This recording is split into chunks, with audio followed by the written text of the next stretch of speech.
Los cuentos se han contado desde que el hombre se reunió por primera vez en torno a los fuegos de la prehistoria. Cuentos de las cosas extrañas y maravillosas que se esconden en las vastas y desconocidas sombras del mundo.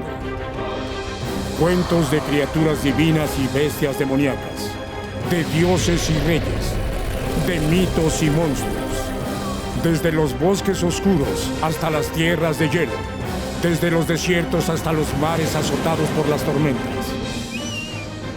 Cada rincón de la tierra tiene sus leyendas que contar, historias de héroes y villanos, de las tierras salvajes y de los peligros que encierran. Historias de batallas, de amor, de orden y de caos. Pero, ¿cuáles son las raíces de estos relatos fantásticos y por qué han perdurado tanto tiempo?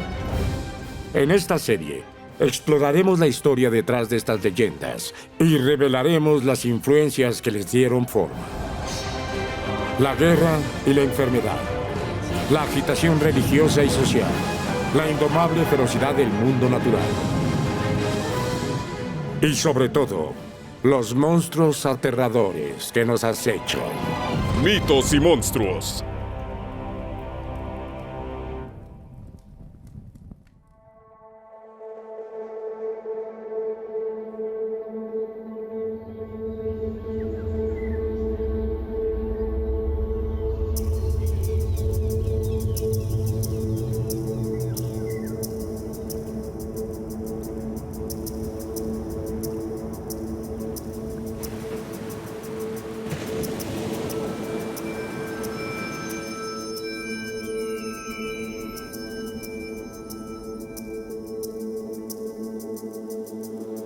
Hoy en día, la importancia de la naturaleza y de un viaje a ella puede ser difícil de apreciar. A medida que la población crece y los viajes y las comunicaciones se hacen más rápidos, podemos pasar por alto lo diferente que era el mundo en el pasado, lo vasto que debió ser y lo salvaje. Durante miles de años, la mayoría de las personas vivían y morían a poca distancia del lugar donde habían nacido. Su existencia estaba limitada por la naturaleza, por la oscuridad inflexible de los bosques antiguos, por los picos cubiertos de hielo de la impenetrable montaña y por los solitarios desiertos hostiles. Un viaje a la siguiente ciudad era una empresa peligrosa. Significaba abandonar lo seguro y lo familiar y entrar en un reino que no era el suyo. El salvaje desconocido.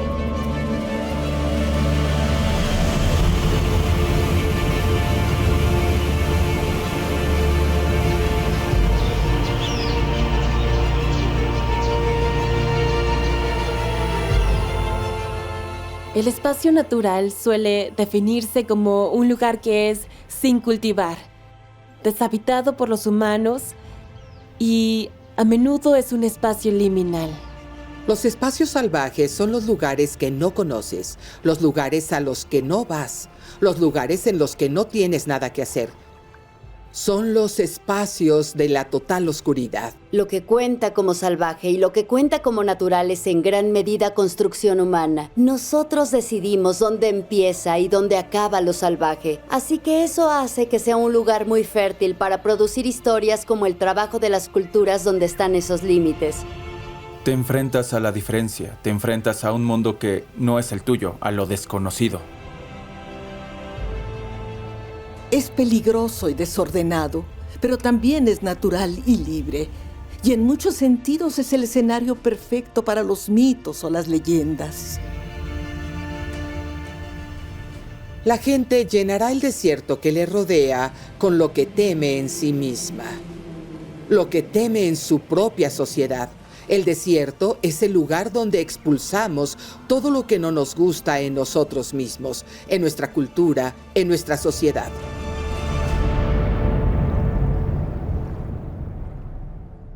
Tal es la contradicción del desierto, es a la vez de nosotros y no de nosotros. Nos rodea, pero a la vez es extraño y muy lejano. Porque la naturaleza es tanto una idea como un lugar físico, y se puede aprender mucho sobre un pueblo a partir de él como lo vieron, y por las historias que contaron de él. Por mucho que la gente temiera lo que había más allá de sus muros, también confiaba en ello. Los mares amenazaban al pescador con ahogarse, pero también le proporcionaban su sustento. El bosque escondía todo tipo de peligros, pero ahí era donde el cazador tenía que vagar. Sin embargo, los árboles podían esconder algo más que criaturas mortales y hombres sin ley, ya que, como nos cuenta la antigua historia de Acteón, la magia y la locura pueden estar al acecho si alguna vez nos alejamos demasiado del camino.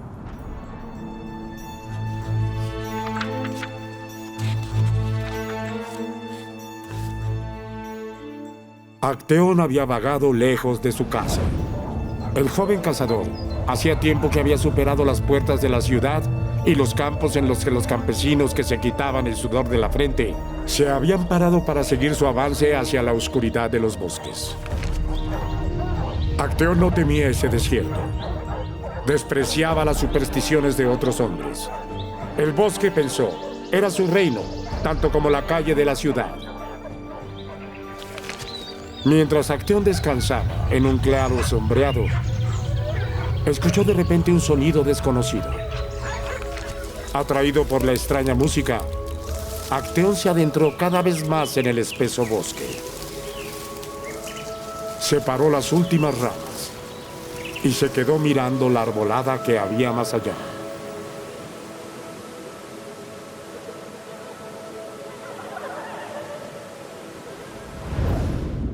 La historia de Acteón es un mito clásico.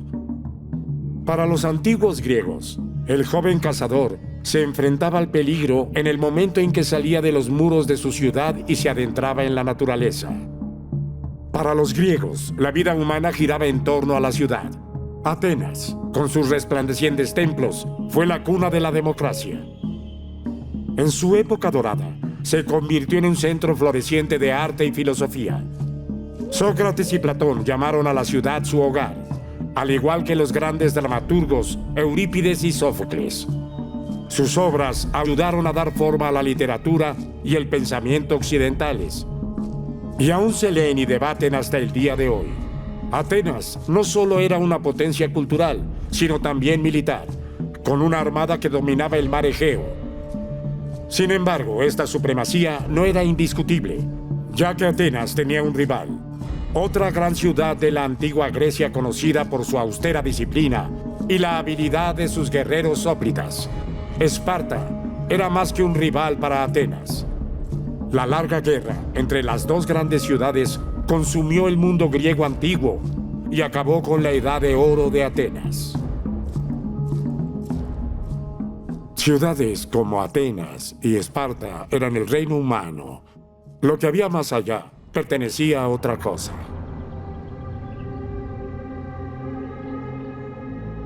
A los antiguos griegos realmente no les gustaba mucho la naturaleza, así que no les entusiasmaba nada de lo que nosotros veríamos como naturaleza. Simplemente lo veían como un lugar en el que no querías estar. Los griegos tienen la idea de que si estás en la naturaleza, siempre existe el riesgo de pasar por encima del límite, de cruzar a lo divino. Los griegos consideraban que la naturaleza era tan temible que el dios que crearon para habitarlo, el dios Pan, es el dios de cuyo nombre obtenemos la palabra inglesa panic. Se trata de cruzar entre lo salvaje y lo manso, lo controlado e incontrolado, por lo que existe la posibilidad de cruzar esa línea e ir más allá de donde se debe ir. Es interesante que los dioses siempre parezcan mucho más cómodos en la naturaleza que los seres humanos. Y por lo tanto se deduce que los seres humanos, que suelen salir a hacer algo como la caza, algo que tiene mucho que ver con la conquista de la naturaleza, suele acabar mal. Es casi una forma de decir, conoce tu lugar, que es uno de los grandes dichos griegos. Sabes que no eres un dios, eres solo un ser humano.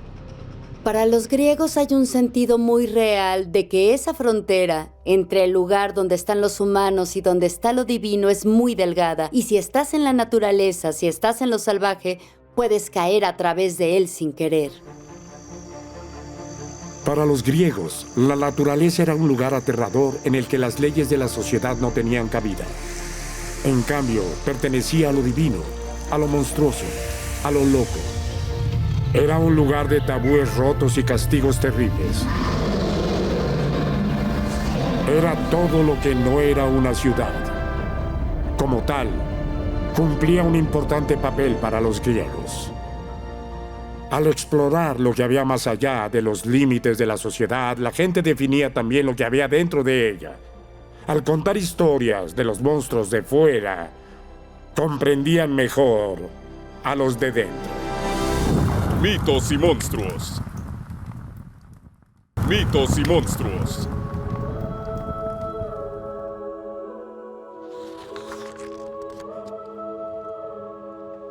Acteón se quedó mirando la arboleda. Era una cueva boscosa, salvaje y hermosa de contemplar. Estaba embelesado. No pudo resistirse. Tenía que acercarse. Acteón se arrastró hacia abajo a la orilla del agua. Arrastrado, siempre por el espectáculo que tenía delante. Su pie rompió la quietud de las aguas cristalinas. Las ondas se extendieron. De repente, unos ojos oscuros se volvieron hacia el intruso, pues aquellas no eran criaturas mortales. Se trataba de la diosa Artemisa y sus ninfas, Artemisa de los bosques, de las colinas, de la luna.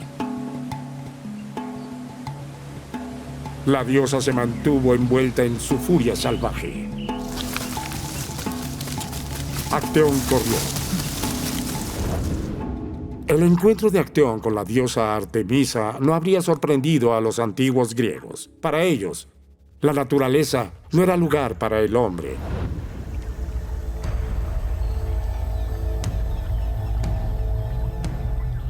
Los griegos no eran los únicos que veían el desierto como un reino de otro mundo. Siglos más tarde, los celtas del norte de Europa también percibirían en sus grandes bosques y en sus encarpados paisajes la presencia de lo sobrenatural.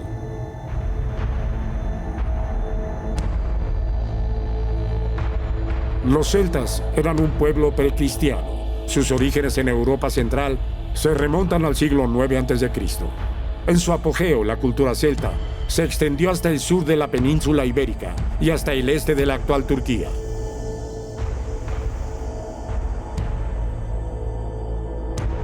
La religión celta era politeísta. El culto de sus muchos dioses estaba dirigida por los druidas, figuras misteriosas de gran importancia social. Hacían profecías, impartían justicia y realizaban ritos religiosos que incluso podían incluir sacrificios humanos. Sin embargo, la sociedad celta y la época de los druidas se vieron amenazadas por el crecimiento del Imperio Romano. La mayoría de nuestras fuentes sobre los celtas son romanas, por desgracia, más que fuentes celtas supervivientes. Los celtas no escribieron sus cosas y los romanos sí, así que tenemos el relato horrorizado de Julio César sobre los sacrificios celtas en Robbeldays, en donde colgaban a las personas hasta matarlas. Así que ese es el primer encuentro entre los romanos y el pueblo que llegaron a llamar los celtas. Y es un encuentro cargado de horror y consternación. Curiosamente, los romanos nunca llamaron a los celtas celtas, los llamaban Gali, Galos o Britanni. Británicos, básicamente, por lo que en realidad no utilizaban el término celta, por lo que claramente eran conscientes de este grupo ligeramente dispar que presionaba en su deseo de establecer un imperio. Las autoridades romanas suprimieron a los druidas, que desaparecieron del registro escrito en el siglo II. Gran parte del patrimonio cultural único de los celtas se conservó solo como tradición oral, por lo que se perdió junto con el de los druidas.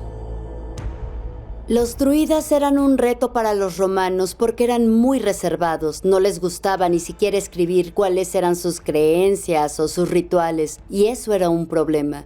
A los romanos les resultaba muy difícil llegar a entender a qué se enfrentaban. Ante todo ese secretismo y negación, decidieron que lo más fácil sería conseguir deshacerse de él por completo. La actitud de los romanos hacia los druidas era la misma que hacia cualquier grupo del que fueran a apoderarse. Si había un foco de poder en ese grupo, había que suprimirlo. Hacia el 500 a.C., el pueblo celta, antaño muy extendido, solo se encuentra en el norte de Europa, en partes de Gran Bretaña, Francia y en Irlanda.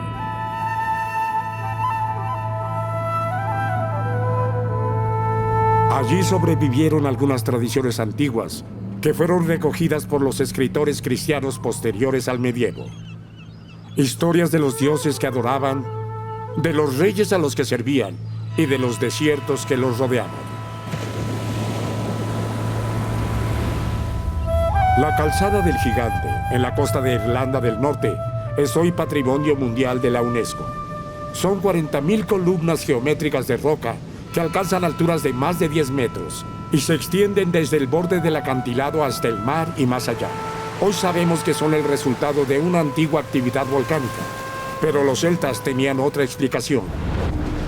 Para ellos, la calzada fue obra del legendario gigante Finn McCool, que fue retado a una pelea por un rival escocés, por lo que construyó un gran puente de piedra sobre el mar para que los dos pudieran encontrarse sin mojarse los pies. Sin embargo, junto a ese desierto de rocas y árboles, había otro reino más mágico por descubrir en las tierras de los celtas: el otro mundo.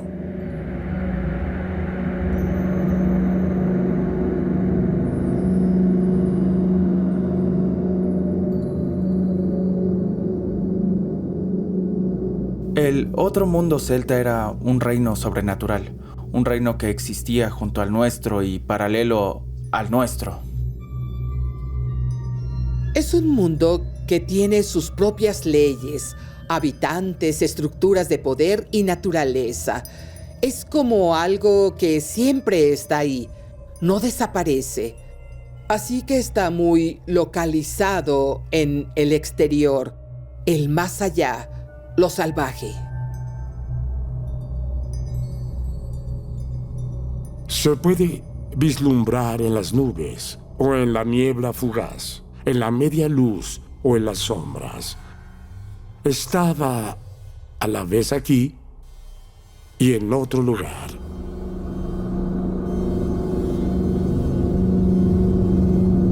En toda la mitología celta se encuentran historias de humanos que entran en el reino escurridizo. A veces los héroes eran atraídos por una hermosa doncella o tropezaban con una entrada en una cueva bajo el agua o en un sueño. El otro lado que encontraban era el hogar de los muchos dioses precristianos de los celtas. Era una tierra de eterna juventud y belleza, donde siempre fue verano y no había hambre ni desesperación. La realidad de la vida de la mayoría de los celtas era la enfermedad y el hambre, la guerra y la necesidad. El otro mundo debía ofrecer una atractiva imagen de esas luchas. Sin embargo, el precio que el otro mundo cobraba podía ser también muy alto. Al igual que en los cuentos de los antiguos griegos, estos encuentros humanos con lo sobrenatural no siempre tenían un final feliz. Los celtas gestionaron el desierto poblándolo con entidades que se parecen a ellos mismos. Por otra parte, esas entidades suelen ser, al menos potencialmente, muy peligrosas. El reino de las hadas es superficialmente atractivo. Parece bastante glamuroso, pero a menudo cuando el héroe está allí descubre que hay otro lado. Al principio, el personaje que se tropieza con el otro mundo lo encuentra una especie de lugar glorioso y feliz. Pero generalmente cuando más tiempo permanece en ese otro mundo se da cuenta de que es más siniestro, que tiene dimensiones más oscuras. Tomemos como ejemplo a la hermosa Dama Hada, que es quizá la emisora más típica de una invitación al otro mundo celta. En la mitología irlandesa suele ser bien intencionada y no suele hacer ningún daño en sí misma. Pero sigue habiendo un problema porque si pasas 3 días con ella, serán 3 años en su lugar de origen. Si pasas 3 años con ella, serán 300 años. Así que cuando vuelvas a casa, todos habrán muerto. El principio de la vida es el cambio, y a menudo lo consideramos como algo aterrador, porque no queremos envejecer, no queremos morir. Pero sin embargo, la idea del reino de las hadas sugiere lo contrario. También es bastante horrible, que si no envejeciéramos, entonces no habría crecimiento, no habría vida. Para los héroes del mito celta, entrar en esta tierra de las hadas significaba abandonar el hogar y la familia. A su regreso, el mundo habría cambiado y ya no habría lugar para ellos en la sociedad humana. Las historias parecen reconocer que el sufrimiento compartido y, en última instancia, la mortalidad compartida son necesarios para que la sociedad funcione. Pero donde hay sufrimiento, también hay bondad. Y donde hay muerte, hay necesidad de nueva vida. Mitos y monstruos. Mitos y monstruos. Acteón no prestó atención a las rocas bajo sus pies, ni a las ramas arañando su túnica, acuchillando su rostro. Pero no pudo escapar de la furia de las diosas. Acteón se había entrometido como un mortal no debe en el reino de lo divino. Él tiene que ser castigado. Mientras corría, los huesos de su cara comenzaron a partirse y deformarse. Acteón tropezó. Todo su cuerpo tenso por el dolor, la cornamenta le atravesó el cráneo. Intentó gritar, pero el áspero grito del ciervo había desplazado su lengua humana. Los perros que habían dejado atrás se movieron sin descanso. Ese olor familiar se aceleró en la boca de todos los sabuesos. La excitación tembló en la manada. Un ciervo. La caza había comenzado. Acteón pasó de ser un hombre a ser un ciervo.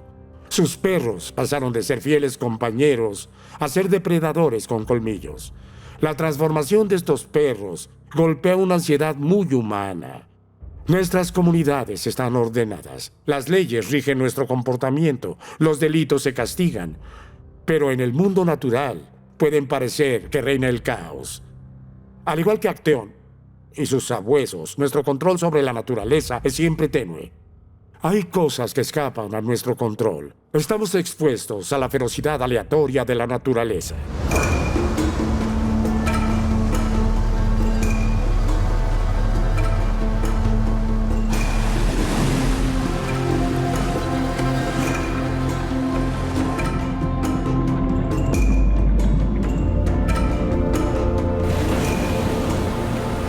Los océanos cubren más del 70% de la superficie de la Tierra.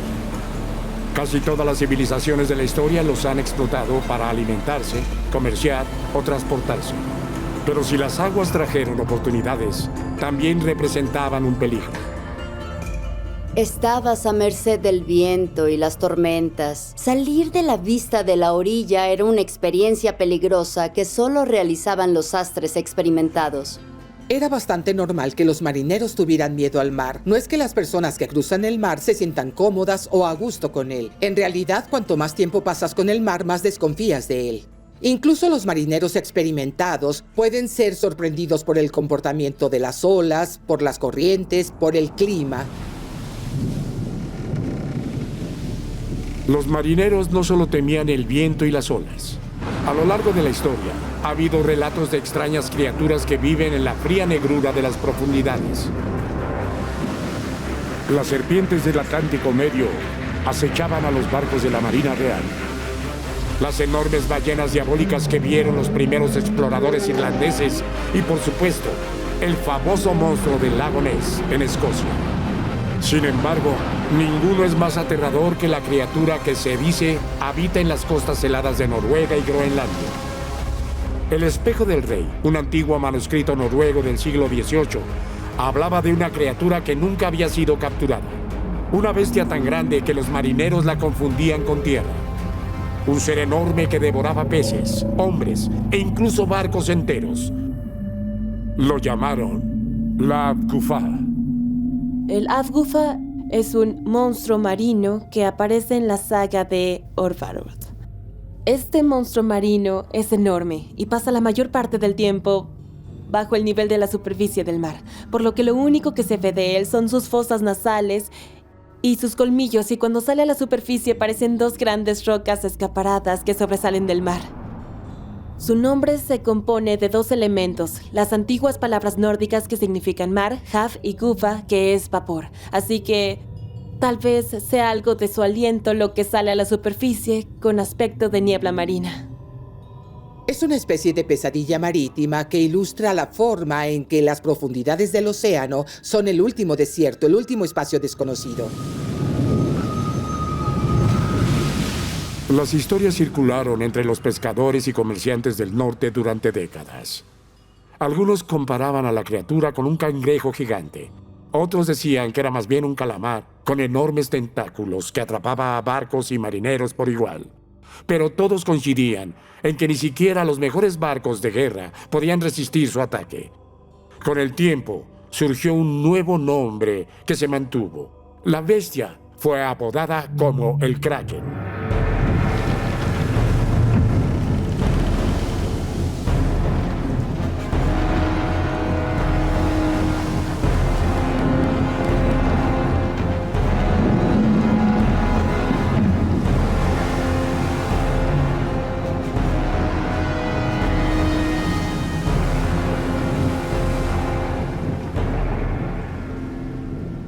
En el siglo XVIII surgieron nuevas disciplinas científicas. Muchos filósofos naturales descartaron al Kraken como el cuento de un pescador, pero otros no estaban tan seguros.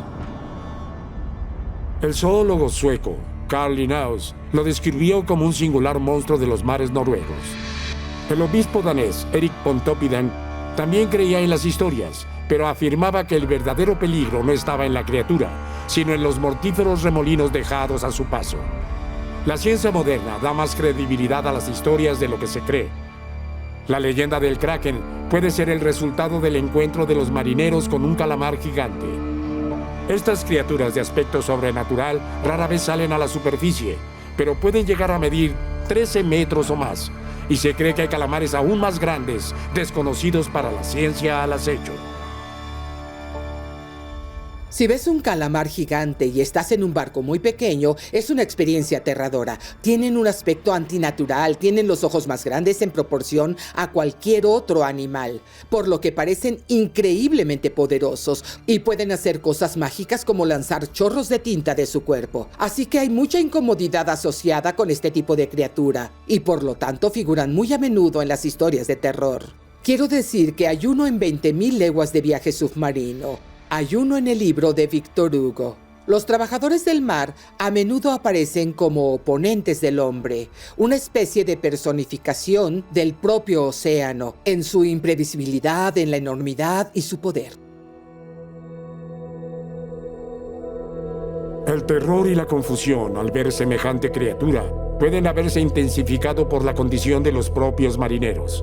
El hambre y la malnutrición eran habituales en los barcos oceánicos del pasado. El trabajo de los marineros era duro y estaban confinados en el mismo espacio reducido, con las mismas personas, durante una semana tras otra. El efecto combinado que todo esto podía tener en su salud física y mental era devastador. Creo que si pasas horas en un barco mirando hacia el mar, en busca de tierra o de cualquier otro barco que se acerque, vas a empezar a ver cosas en la luz y el agua y su interacción. Es natural dar una razón al extraño comportamiento del océano. En cierto modo, es más fácil enfrentarse a él con un montón de interpretaciones supersticiosas y mitológicas que levantar las manos y decir, no sabemos realmente por qué funciona así, pero no voy a salir a navegar de nuevo. Es mucho mejor pensar en términos de monstruos marinos que den lugar a una buena historia. Sean cuales sean las raíces del Kraken, los cuentos resultaron perdurables y no hemos perdido el gusto por estas historias. El océano conserva su poder de asustar y entusiasmar. En 1975, el director Steven Spielberg consiguió un éxito de taquilla con su película de tiburones asesinos, Tiburón, y la fórmula sigue siendo muy popular, ya que adentrarse al mar para navegar o nadar sigue siendo entrar en lo desconocido. ¿Por qué? ¿Quién puede decir que puede compartir las aguas con nosotros? ¿Qué puede estar acechando más allá del casco del barco o bajo nuestros pies? Aunque hoy en día los barcos cruzan nuestros océanos con precisión de satélite, los temores provocados por las aguas abiertas y las profundidades invisibles de abajo no han desaparecido del todo. La naturaleza del mar sigue siendo un lugar peligroso, y en las historias modernas de tiburones asesinos y los misterios del Triángulo de las Bermudas, todavía podemos escuchar el eco del rugido del Kraken.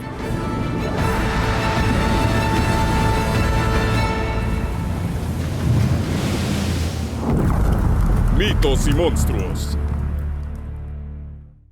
Mitos y monstruos.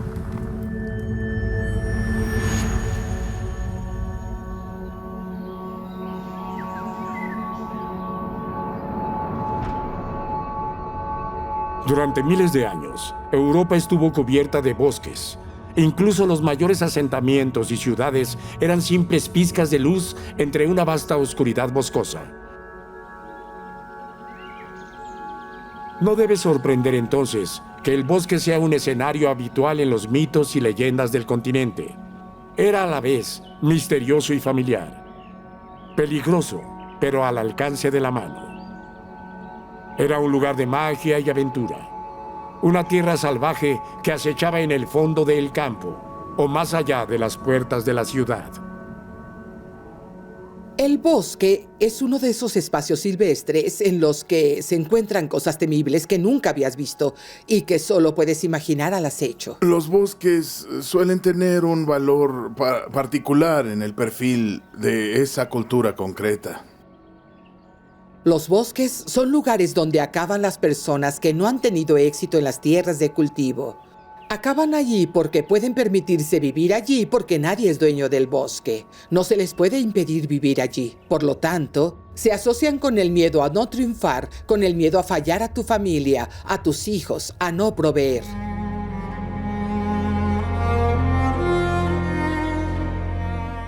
Entre las historias más famosas del bosque se encuentran los cuentos de hadas recopilados por dos académicos alemanes en el siglo XIX, los hermanos Grimm. Jacob y Wilhelm Grimm nacieron en Hanau, en el centro de Alemania, a finales del siglo XVIII. Su infancia transcurrió en un ambiente de bienestar hasta que la muerte de su padre, en 1798, sumió a la familia en la pobreza. Este traumático trastorno afectó profundamente a los jóvenes hermanos, que se apoyaron mutuamente y se hicieron inseparables. Ambos destacaron en la escuela y asistieron a la Universidad de Hamburgo. Allí comenzó su interés por el folclore, un interés que se convertiría en una obsesión, una que dominaría la vida de ambos. Basándose en el trabajo de académicos franceses como Charles Perrault y la baronesa de Aulnoy, los hermanos iniciaron un proyecto patriótico para recopilar los cuentos populares de su propia tierra. Hablaron con campesinos y aristócratas alemanes, agricultores de la ciudad, y documentaron las historias que escucharon.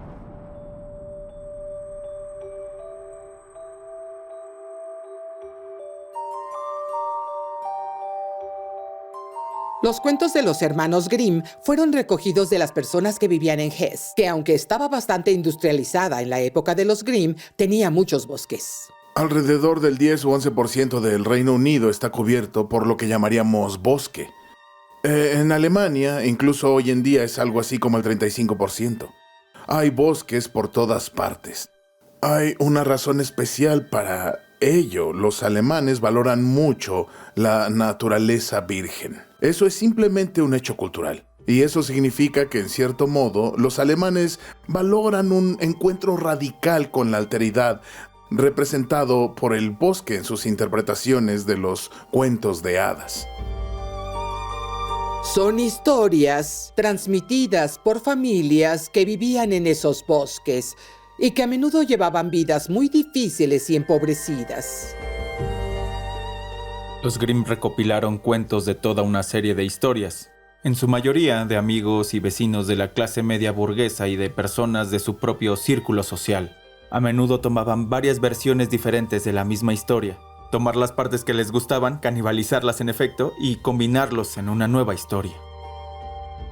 adaptaban los cuentos, por supuesto, para un público instruido, un público de clase media y aristocrático, y adaptaban el contenido de esos cuentos, por supuesto, a las expectativas de ese público. En 1812, los Grimm publicaron el primer volumen de sus cuentos infantiles y domésticos. 3 años más tarde, los hermanos añadieron un segundo volumen, formado por lo que hoy conocemos como los cuentos de hadas de Grimm.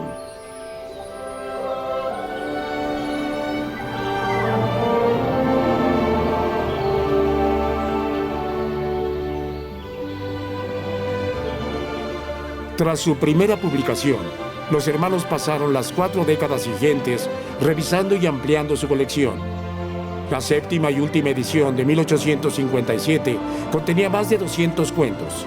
Muchos de esos cuentos son ya conocidos por todos nosotros. Caperucita Roja, La Bella Durmiente, Hansel y Gretel y muchos más. Sin embargo, la empresa de los Grimm no fue un mero acto de erudición, ya que con el paso de los años, los hermanos reescribieron muchos de los cuentos, minimizaron los elementos sexuales y suavizaron otros más oscuros temas. En versiones anteriores, Caperucita Roja realmente fue devorada por el lobo feroz. La Bella Durmiente fue violada, no besada. Y Hansel y Gretel fueron abandonados, no por su malvada madrastra, sino por sus propios padres. Sospecho que esa cultura violenta y abusiva dirigida a los niños puede haber reflejado, por desgracia, no una realidad social, sino un miedo social.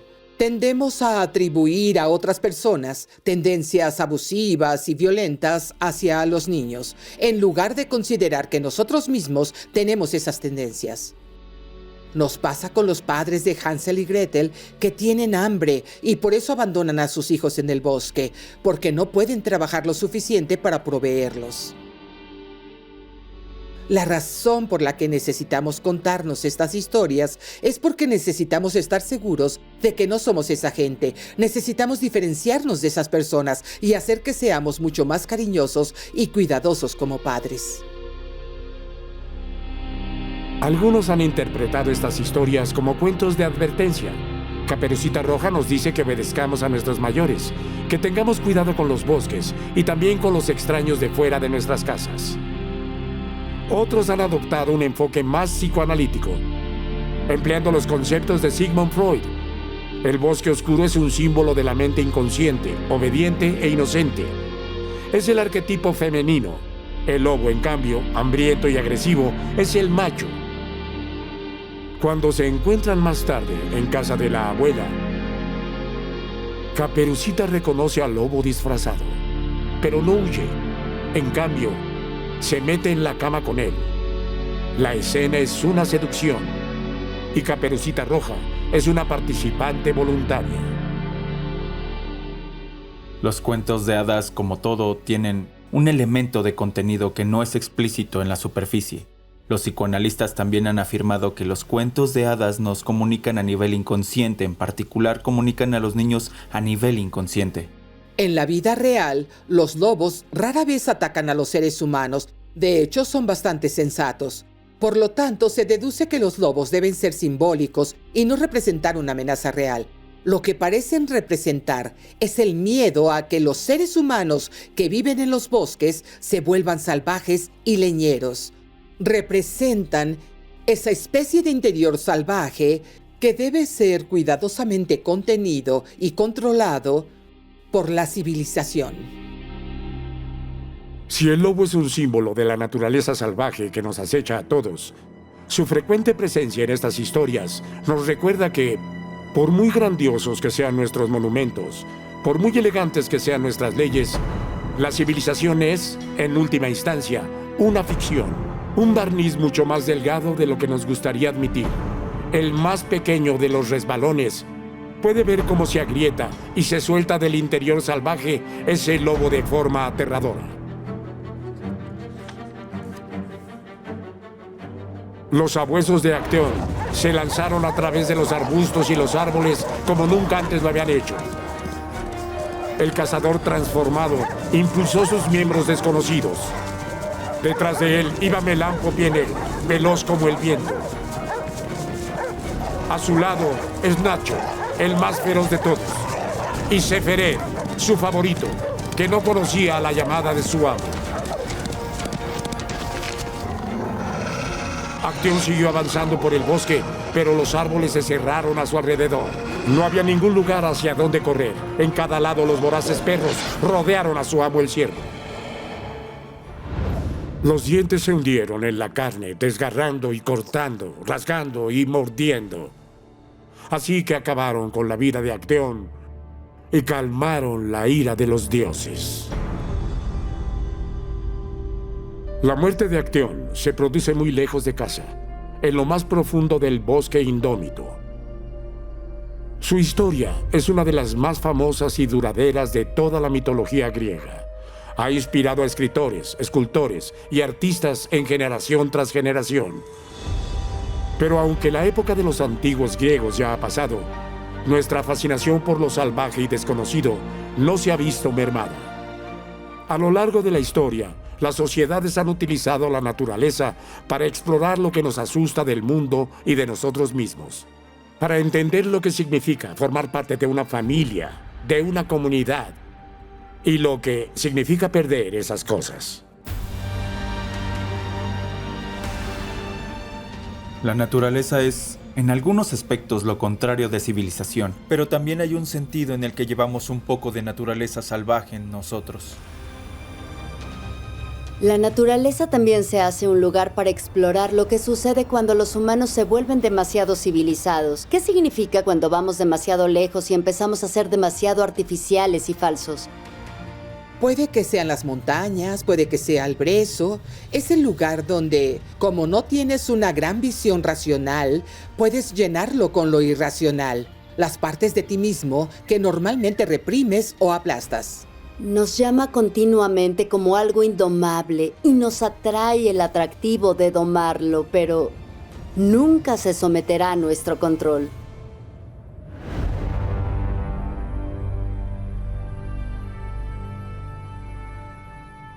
Quizá nos guste pensar que hicimos retroceder la naturaleza, pero aunque nuestras ciudades se extiendan hasta el horizonte, nunca podremos desterrar la naturaleza por completo.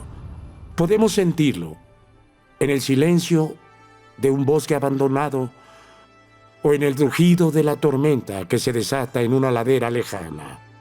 Pero siempre está con nosotros. Nuestros mapas pueden ser cada vez más detallados, pero lo salvaje y desconocido siempre estará al acecho.